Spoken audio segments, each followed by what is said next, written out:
Hello friends, இன்னைக்கு விநாயகர் சதுர்த்தி ஸ்பெஷலா தேங்காய் கொழுக்கட்டை தான் நம்ம பார்க்க போறோம். இது துருவன தேங்காவை வச்சு 2-3 பொருட்களை சேர்த்து ஈஸியா செஞ்சிரலாம். ரொம்பவே நல்லா இருக்கும். குழந்தைங்க எல்லாம் விரும்பி சாப்பிடுவாங்க. நம்ம இதுக்கு மேல் மாவெல்லாம் எதுவுமே செய்ய தேவையில்ல. இதுக்கு 2 கப் துருவன தேங்காவை மிக்ஸியில பல்ஸ் மோட் போட்டு எடுத்து வச்சுக்கோங்க. அப்பதான் அந்த கொழுக்கட்டை பிடிக்கிறதுக்கு நமக்கு நல்லா வரும். ஏன்னா மேல் மாவு இல்லாததுனால. கூடவே ஒரு 1/2 கப் சர்க்கரையை பொடி பண்ணி எடுத்துக்கோங்க. பொடிச்ச சர்க்கரை வந்து 1/2 கப். நம்ம எந்த கப்ல தேங்காய் எடுக்கிறீங்களோ அந்த கப்பில் 1/2 கப்பு பொடிச்ச சர்க்கரை, ஒரு 1/4 கப்பு மில்க் மெய்ட் இல்லைன்றவங்க இந்த ரேஷியோவை சர்க்கரையோட சேர்த்துக்கோங்க. 1/2 + 1/4 கப்பு சர்க்கரையும் சேர்த்துக்கோங்க. மில்க் மெய்டுக்கு பதிலாக நீங்கள் சர்க்கரையே சேர்த்துக்கலாம்.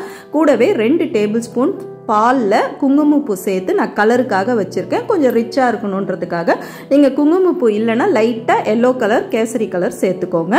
கூடவே ஒரு 3 டேபிள் ஸ்பூன் அளவுக்கு நான் பொடிச்ச முந்திரி பருப்பு எடுத்து வச்சுருக்கேன். நீங்கள் பாதாம் எந்த நட்ஸ் வேணாலும் பொடிச்சு எடுத்து வச்சுக்கலாம்.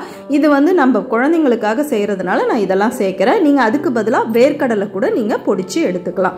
இப்போ ஒரு டேபிள் ஸ்பூன் நெய் சேர்த்து வாணலில் இந்த தேங்காவை நல்ல ஸ்லோ ஃப்ளேமில் வச்சு வறுத்துக்கோங்க. ரொம்ப ப்ரௌனாக ஆகக்கூடாது. அப்போ தான் இந்த தேங்காய் கொழுக்கட்டை வந்து நமக்கு கலர்ஃபுல்லாக நல்லா வந்து வெள்ளையாக வரும். நம்ம எல்லோ கலர் மட்டும் தான் சேர்க்க போகிறோம். ப்ரௌனாக ஆயிடுச்சுன்னா ஒரு மாதிரி கிறிஸ்பாக ஒரு மாதிரி ஆகிடும்.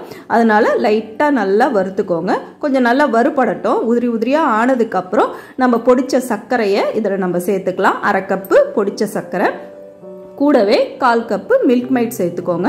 நீங்கள் மில்க் மெய்டுக்கு பதிலாக நான் முன்னமே சொன்ன மாதிரி தான் நீங்கள் அந்த சர்க்கரையோட அளவை கூடுதலாக சேர்த்துக்கலாம்.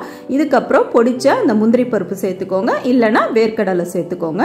சேர்த்து இப்போ இது எல்லாத்தையும் நல்லா கலரி விடுங்க. இப்போ வந்து அந்த சர்க்கரை வந்து சூட்டில் இலகி நமக்கு இந்த தேங்காவோட ஒட்டி அப்படியே வந்து நம்மளுக்கு கலந்து வரும். அந்த ஸ்டேஜில் நீங்கள் எடுத்து வச்சிருக்கிற அந்த பாலை சேர்த்துக்கோங்க. சேர்த்துட்டு எல்லாத்தையும் நல்லா ஒரு 2 நிமிஷம் போல் அடுப்பில் வச்சு கிளறிக்கிட்டே இருங்க. நல்லா வந்து உருண்டு திரண்டு நல்லா வந்து அழகாக வந்து இலகி நல்லா இறுகி நம்மளுக்கு வந்து நல்ல ஒரு பதத்துக்கு வரும். இப்படி எடுத்து பார்த்தீங்கன்னா உருண்டை வந்து உருட்ட வரணும். அந்த ஸ்டேஜில் நீங்கள் ஸ்டவ் ஆஃப் பண்ணிடலாம். ஆறுனதுக்கப்புறம் இன்னுமே இது வந்து இறுகிடும். சரிங்களா?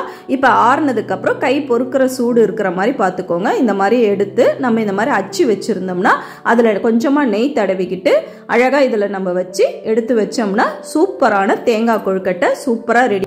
அச்சு இல்லாதவங்க உருண்டையாவோ பிடி கொழுக்கட்டை மாதிரியோ பிடிச்சு வச்சு ட்ரை பண்ணி பாருங்க. இந்த விநாயகர் சதுர்த்திக்கு இதை செஞ்சு பார்த்துட்டு எப்படி வந்ததுன்னு சொல்லுங்க. வெளியில வச்சு சாப்பிடும் பொழுது 2 - 3 நாள் வரும். உள்ள ஃப்ரிட்ஜில் வச்சிங்கன்னா 5 நாள் வரும். இந்த விநாயகர் சதுர்த்திக்கு செஞ்சு பாருங்க. தேங்க்யூ.